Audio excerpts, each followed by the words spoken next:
Good morning everyone. आज हम लोग क्लास 10 के टॉपिक के साथ प्रेजेंट मौजूद हैं यहाँ पे, और आज हम लोग एनसीईआरटी एक्सरसाइज का पहला एक्सरसाइज यानी करंट इलेक्ट्रिसिटी, आज हम लोग उसके क्वेश्चंस को सॉल्व करने वाले हैं। हम लोग करंट इलेक्ट्रिसिटी कर चुके हैं, मैग्नेटिज्म कर रहे थे, कुछ टॉपिक्स कर चुके थे, 2 टॉपिक बेसिकली बाकी थे, एक था जनरेटर, एक था मोटर, बाकी सारे टॉपिक्स हो चुके हैं। बट मैंने सोचा कि पहले एक्सरसाइज के क्वेश्चंस को कर लिया जाए, और एक्सरसाइज के क्वेश्चंस को कर लेने के बाद फिर हम लोग आगे बढ़ेंगे, जनरेटर और मोटर को कंप्लीट करेंगे। तो आज हम लोग एक्सरसाइज के क्वेश्चन करने के लिए मौजूद हैं। आज हम लोग करंट इलेक्ट्रिसिटी का एक्सरसाइज के क्वेश्चन करने जा रहे हैं। तो क्वेश्चंस हैं मेरे पास, I have the questions in my laptop, so I solving the question मैं बोल दूंगा। आप लोग के पास, सभी के पास एनसीईआरटी के बुक्स तो होंगी, I think you can solve that. उसका क्वेश्चन नोट कर सकते हैं, सॉल्व कर सकते हैं, ठीक है। तो the first question is a piece of wire of resistance R is cut into 5 equal parts. These parts are then connected in parallel. If the equivalent resistance of the combination is R dash, then find the value of R by R dash. क्या given है? तो एक wire है और इसका resistance दिया हुआ है R। इस वायर को 5 इक्वल पार्ट्स में डिवाइड कर देते हैं, ठीक है। We have divided this wire into 5 equal parts, okay, and now these 5 parts of the wire, 1 part, 2 part, 3 part, 4 part, 5 part, इसको हम लोगों ने फिर पैरेलल में जोड़ दिया। तो अब पूछ रहा है कि इनका रेजिस्टेंस कितना हो जाएगा। So these are the wires which having some resistance. Now what should be the net resistance? And if this resistance is net equivalent resistance is R dash, what is the value of R by R dash? That we have to find. ठीक है।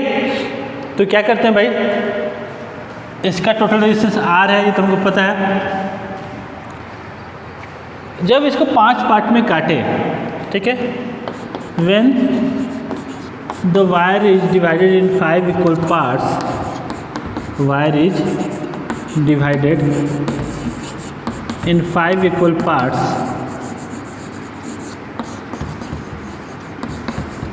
then जब 5 part में इसको divide कर देंगे तो क्या होगा, तो न्यू इंडिविजुअल रेजिस्टेंस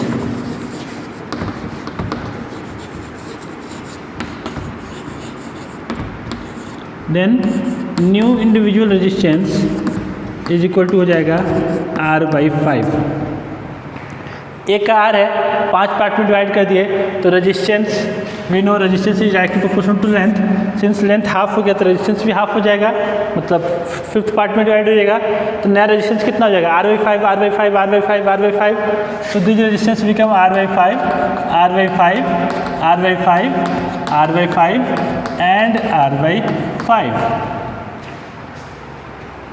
5 पार्ट्स में डिवाइड हो गया, तो ये मेरा रेजिस्टेंस हो गया। अब इसको जब पैरेलल में जोड़ देंगे तो ये R by 5, R by 5, R by 5, R by 5 और R by 5 हो गया है, ये हो गया। Now if R dash is the equivalent resistance in this case, so can I write 1 by R dash equal to 1 by R1, R1 equal to R by 5 plus 1 by R2, R2 equal to 1 by 5 plus 1 by R3, R3 equal to 1 by 5 plus 1 by R4, R4 equal to 1 by 5 plus 1 by 5। R by 5, R by 5, R by 5, तो 5 तो ऊपर चला जाएगा, तो new equivalent resistance कितना हो जाएगा, तो 25 बाई R, ये वैल्यू हो गया 1 बाई R डैश का। So what should be the value of R dash? So R dash should be equal to R by 25. Now we have to find the value of R by R dash. So R by R dash equal to R का value R था, R dash का value था R by 25। तो नया value क्या हो गया, तो R by R dash is equal to 25।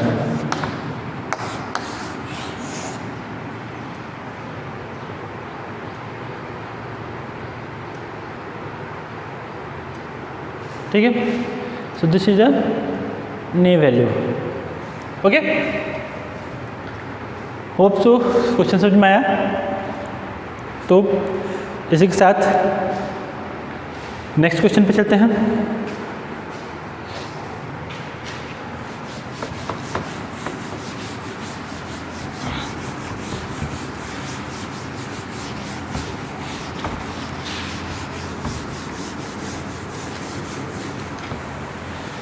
Next question is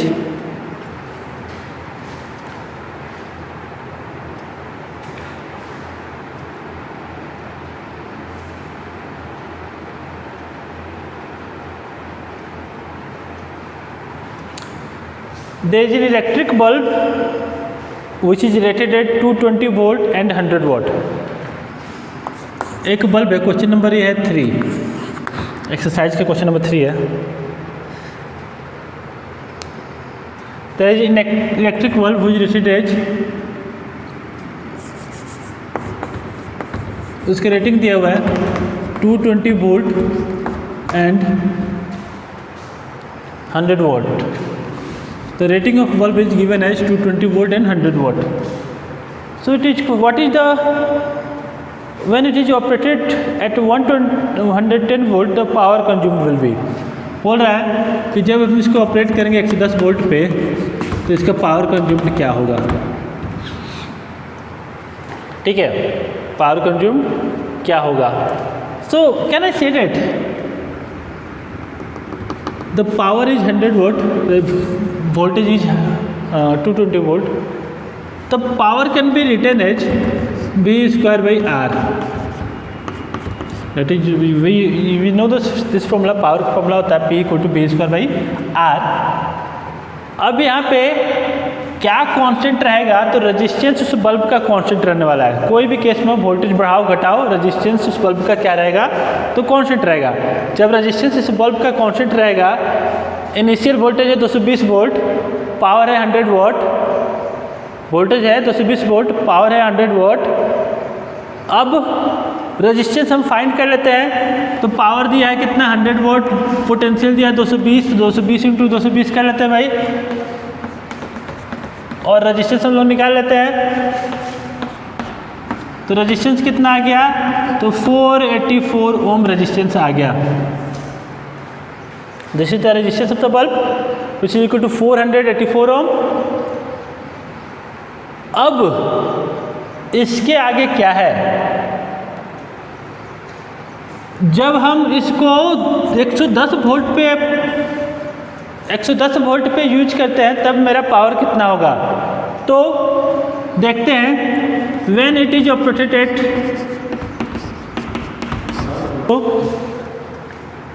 when it is connected to 110 volt supply, जब इसको 110 वोल्ट सप्लाई के साथ कनेक्ट करते हैं तब क्या होगा भाई। इन दैट केस पावर हमको कंज्यूम निकालना है, वोल्टेज सप्लाई कितना हो गया है, तो 110 वोल्ट, तो इसको 110 गुने 110 लिख लेंगे। और रेजिस्टेंस कितना है, तो रेजिस्टेंस हमारा 484 है, फिक्स है, ठीक है ना। तो ये मेरा रेजिस्टेंस हो गया। नाउ 11 से कट जाएगा 10 टाइम्स में, 11 से कट जाएगा 4 टाइम्स में, और 4 टाइम्स में 44 टाइम में, फिर 11 से कट जाएगा 10 टाइम में, 11 से कट जाएगा 4 टाइम्स में, तो ये हो गया 10 में 100 और by 4 which is equal to 25 watt. So when the same instrument is operated at 110 volt, the power of the instrument is decreased to 25 watt, and previously it was used to be 100 watt. So that is the difference कि जब हम devices को different voltage पे use करते हैं तो power उसका किस टाइप से घट जाता है या बढ़ जाता है। ठीक है, क्लियर। तो ये मेरा सेकेंड क्वेश्चन भी हो गया। ठीक, now let's go for the third question.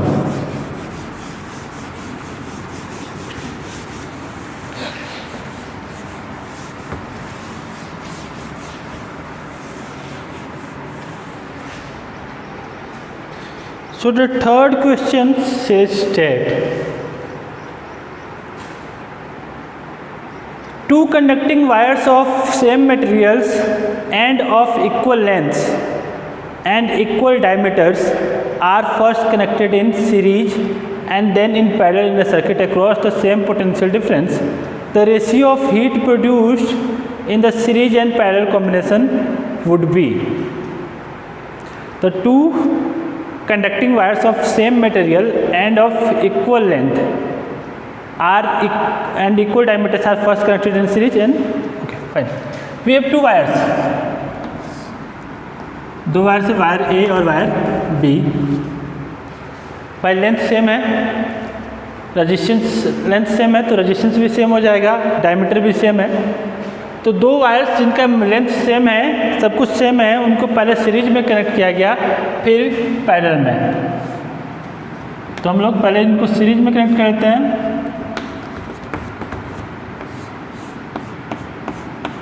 किसी भी सर्किट के अक्रॉस, फिर पैरेलल में।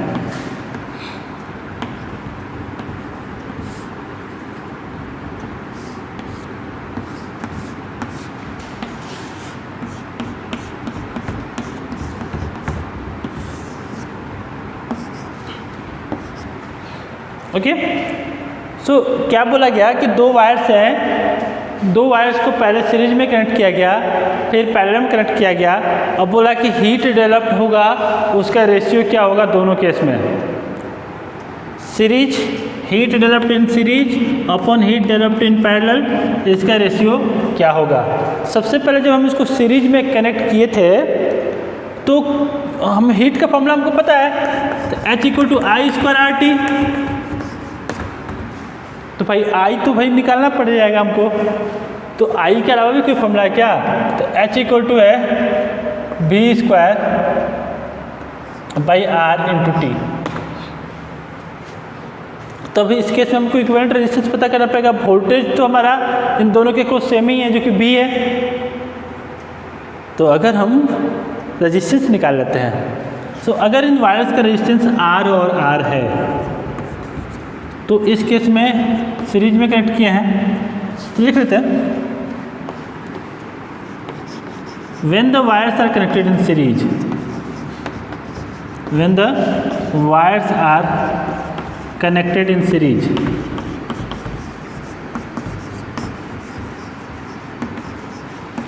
जब वायर्स को सीरीज में कनेक्ट किए तो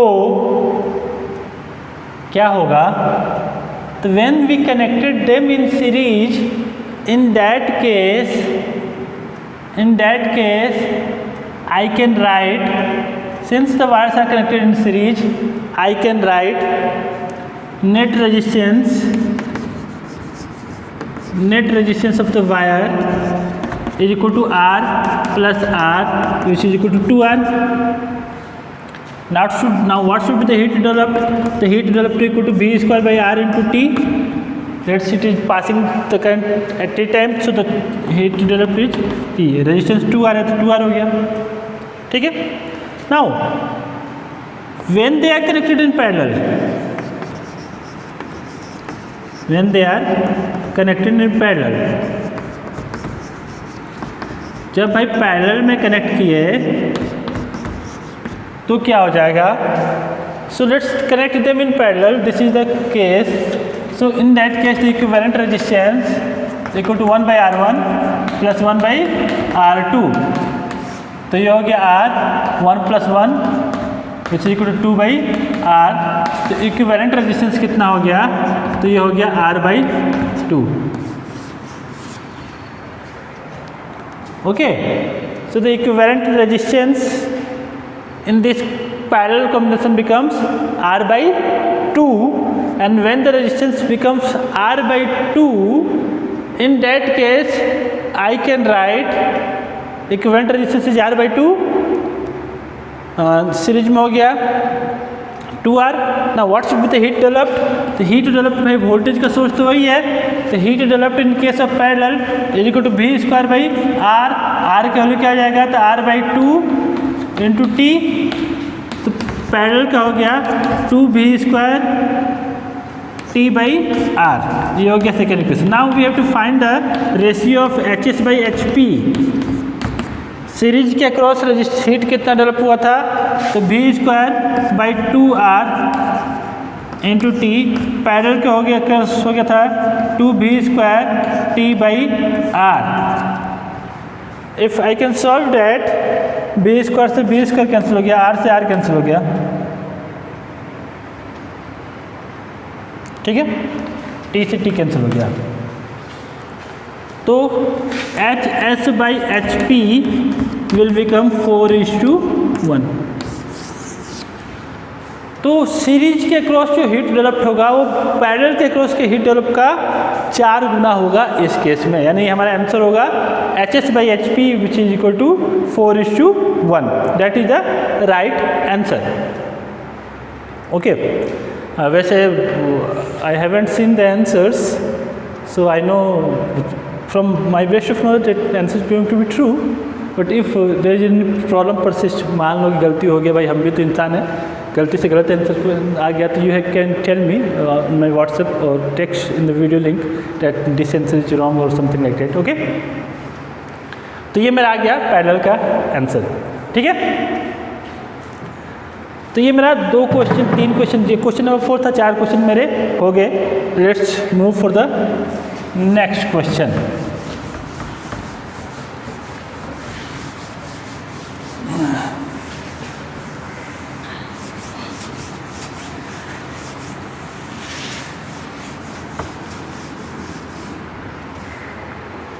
Okay, so question number, let's go for the question number 5.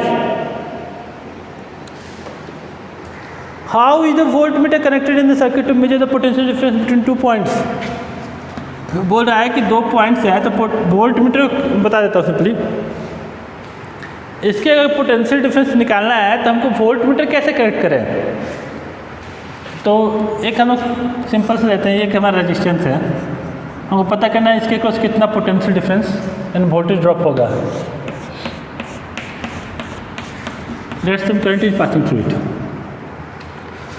तो हमको पॉइंट ए और पॉइंट बी इसके क्रॉस का पोटेंशियल डिफरेंस चाहिए, तो हमारा जो वोल्टमीटर रहता है किसी भी सर्किट के क्रॉस पैरेलल में कनेक्ट किया जाता है, तो इन दोनों पॉइंट्स के अक्रॉस हमारा वोल्टमीटर कनेक्ट होगा, एक एंड रहेगा एक पॉइंट पे, दूसरा एंड होगा दूसरे पॉइंट पे, तो ये हमारा पोटेंशियल डिफरेंस को मेजर करके बताएगा। तो जब हमको किसी भी सर्किट के अक्रॉस वोल्टमीटर कनेक्ट करना है पोटेंशियल डिफरेंस पता करने के लिए, तो हमारा जो डिवाइस होगा उसके अक्रॉस पैरेलल में कनेक्ट किया जाएगा, तो हमारा आंसर इससे आ जाएगा, ठीक है, क्लियर है। So if I have to connect the voltmeter, our voltmeter should be connected in parallel with the resistance or with the circuit. Okay? So that was a simple question. Where is the duster, bro? ठीक है?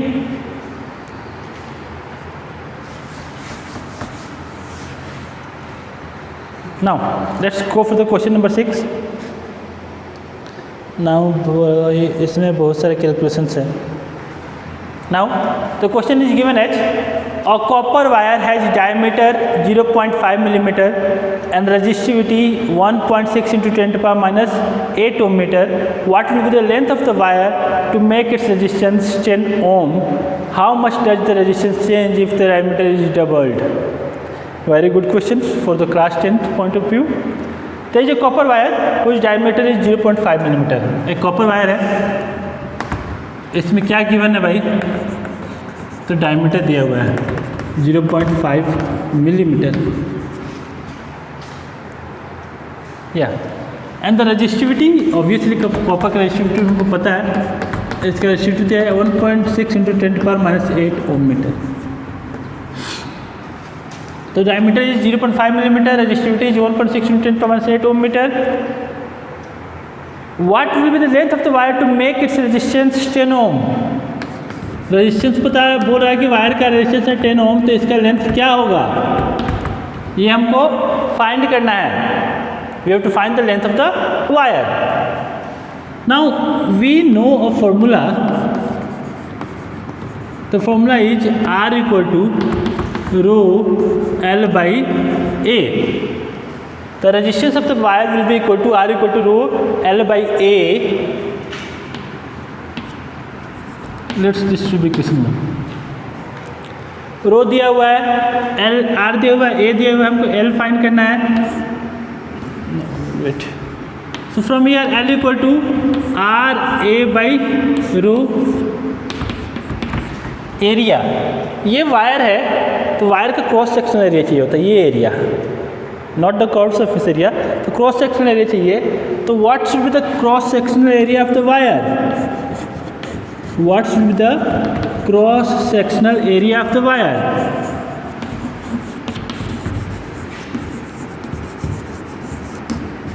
So the cross sectional area of the wire A equal to क्या होगा? तो पाई R square, नहीं होगा. और अगर diameter 0.2555 mm है तो रेडियस क्या हो जाएगा? तो इसको लिखते हैं पाई डी बाई 2 का होल स्क्वायर. पाई की वैल्यू हो गया 3.14 और डायमीटर हो जाएगा 0.5 इंटू 10⁻³ मिलीमीटर को मीटर में कन्वर्ट कर रहा है. 10⁻³ मीटर डिवाइडेड बाई 2 स्क्वायर. तो ये हो गया 3.14 into 0.25 into 10⁻⁶ divided by 4. That is the area. ठीक.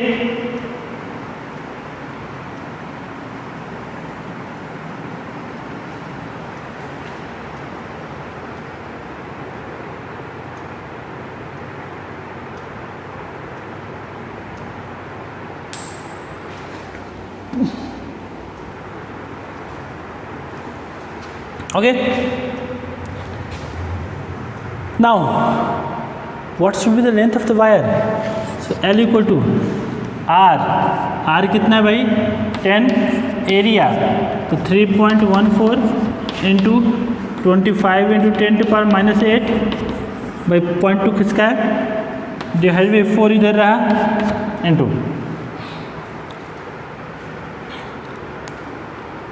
इंटू ये हो गया pi R square pi D by 2 का whole square. Sorry R A by L rho कितना दिया हुआ है? तो 1.6 इंटू 10⁻⁸. कट गया, कैंसिल ख़त्म करो. तो ये हो गया 25 तह में 250 into 3.14 divided by 16 choco 64. Point किसका देंगे तो 31.4 चल जाएगा. एक पॉइंट इधर कट गया तो 31.4 हो गया. तो that can be written as 25 into 314 divide by 64. And if I can solve that, that length is coming to be 122.72 metre. ये हमारा लेंथ आएगा. इसको सॉल्व कर लेंगे तो कर लेना भाई सॉल्व. तो अगर हम 10 ओम का रेजिस्टेंस चाहते हैं एक कॉपर वायर से जिसका डायमीटर है 0.5 mm, तो हमको उसका लेंथ कितना लेना होगा? तो हमको उसको लगभग 122 मीटर लंबा वायर जाएगा, तब जाके उसका 10 ओम का रेजिस्टेंस होगा. So to make a resistance of 10 ohm of that wire, that is the length. Now आगे भी क्वेश्चन है, अगर डायमीटर को डबल्ड कर दिया जाए तो रेजिस्टेंस कितना गुना हो जाएगा? Okay, so if the diameter is doubled, what should be the change in resistance? So let us double the length of the wire diameter. Let's double the diameter of the wire.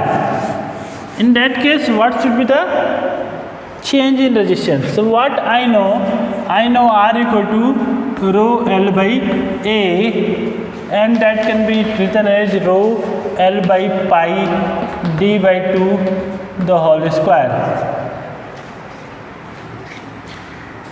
Now from that I can say that R is proportional to 1/d square. Proportionality तो यही होगा ना, d के square के proportional है. Now if the diameter is doubled, if the diameter is doubled, अगर मैं diameter को डबल करता हूँ तो then what is going to happen? So I can say that in that case R should be proportional to 1/2d का square और R proportional to 1/4d square. ये हो गया ना. So I can say that R is equal to 1/4 times the original resistance, or let's write is to be R1 and this to be R2. So can if I divide R1 by R2, तो ये मेरा क्या हो जाएगा, तो R1 का value था 1/d square divided by 1/2d square, तो हो गया 4d स्क्वायर ऊपर, नीचे हो गया 1, तो d स्क्वायर कैंसिल, तो R1 by R2 will become 4/1. So the new resistance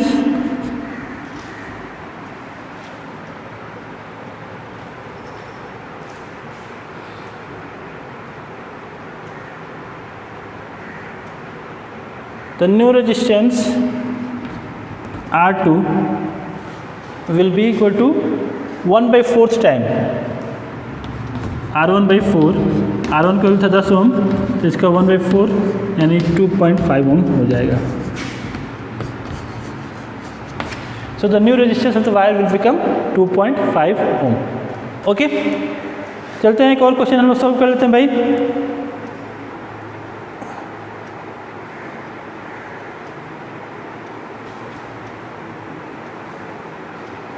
Now there is a graph in the next question.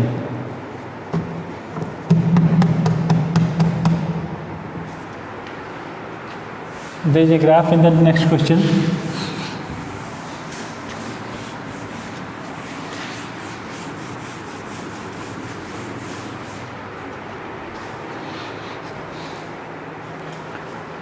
The question says there is एक टेबल दिया हुआ है हमारा, पर टेबल हम ड्रॉ कर लेते हैं भाई, क्योंकि बिना टेबल के क्वेश्चन नहीं बनने वाला है.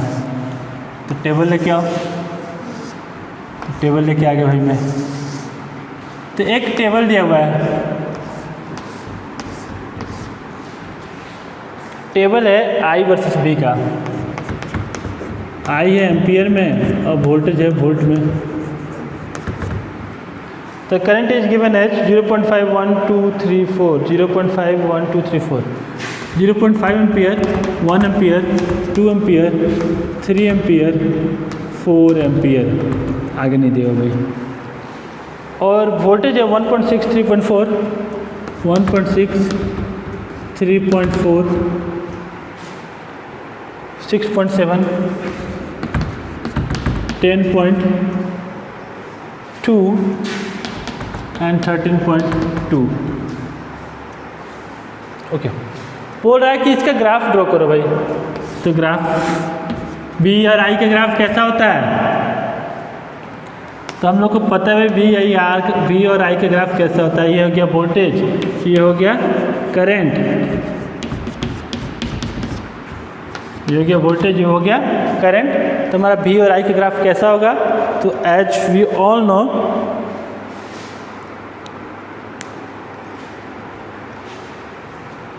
हमारा बी और आई का ग्राफ कैसा होगा, तो स्ट्रेट लाइन होगा. फिर भी हम लोग ड्रॉ कर लेते हैं भाई. तो 0.5, 0.5, 1, 1.5, 2.0, 2.5, 3.0, 3.5, 4.0, 4.5, 5.0. और वोल्टेज ले लेते हैं भाई.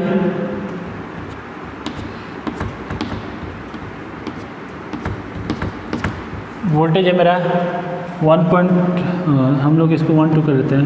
2, 4, 6, 8, 10, 12, 14, 16.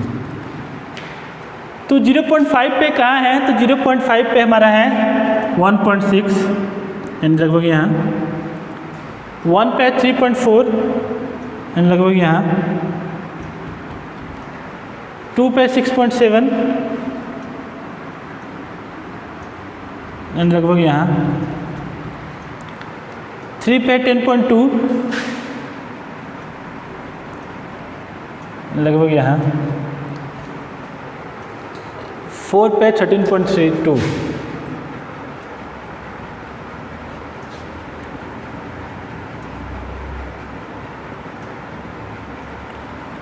ये पॉइंट्स हुए, इन पॉइंट्स को मैंने मिला दिया तो ये एक स्ट्रेट लाइन हमको मिल गया। ठीक है, तो एक चीज़ तो हमेशा याद रखो भाई, ग्राफ तो बनेगा तो स्ट्रेट लाइन ही बनेगा और कुछ नहीं बन सकता अगर कंडक्टर है। तो graph is going to be a straight line that we know. तो ग्राफ स्ट्रेट लाइन मेरा बन गया। आगे क्वेश्चन इसमें पूछ रहा है रेजिस्टेंस का वैल्यू क्या होगा, इसका रेजिस्टेंस। तो सिंपली आर जब भी निकालना हो तो आर को भी बाई आई से हम लोग निकाल सकते हैं। क्या है वोल्टेज, तो किसी भी पॉइंट पे वोल्टेज, इसी पॉइंट पे वोल्टेज देख लेते हैं। तो इस पॉइंट पे वोल्टेज कितना है 13.2 और आई कितना है तो 4 डिवाइड करते हैं तो 4 3 12 4 5 20 सही 4 3 12 1 बचा 3.4 एम्पियर आ गया करंट। तो किसी भी पॉइंट्स को ले लो उससे करंट निकाल सकते हैं हम लोग। इसी को ले लेते हैं तो वोल्टेज कितना है तो 3.4, करंट कितना है तो 1.0, तो करंट हो गया 3. ऑलमोस्ट यही सेम वैल्यू आते जाएगा। We can find it simply, there is no issue in that. आसानी से हम वैल्यू फाइंड कर सकते हैं। तो ये हमारा आंसर्स आ गया सबका। ठीक है, अब बढ़ते हैं आगे की तरफ। हम लोग एक और फॉर्मूला हम बता दे रहे हैं भाई आगे के लिए क्या है, R equal to delta V by delta आई।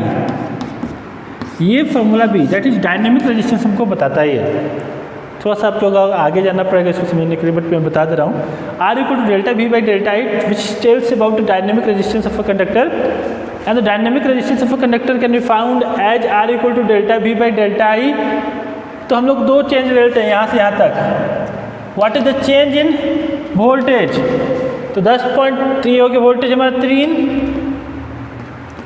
और रेजिस्टेंस कितना हो गया 1, तो लगभग आ गया 3 ampere. Sorry we are not finding current, we are finding the resistances. तो not that V ampere B ohm, तो ये आ गया लगभग 3 ओम। तो डायनेमिक रेजिस्टेंस का वैल्यू थोड़ा बहुत डिफर करता है but it is almost equivalent to the original resistance of the conductor. तो आज हम लोगों ने 6 तक के क्वेश्चन सॉल्व कर दिए, 7 तक के साइड आई थिंक। अगले क्लास में हम लोग इसके बाकी क्वेश्चंस भी सॉल्व कर लेंगे, फिर आगे इस तरह से हमारा प्रोसेस चलता रहेगा। ठीक है, आज के लिए बस इतना ही। मिलते हैं नेक्स्ट क्लास में नेक्स्ट टॉपिक के साथ और क्वेश्चंस करते रहिए, हम लोग आगे का देखते रहेंगे क्वेश्चन। ठीक है, see you on the next day.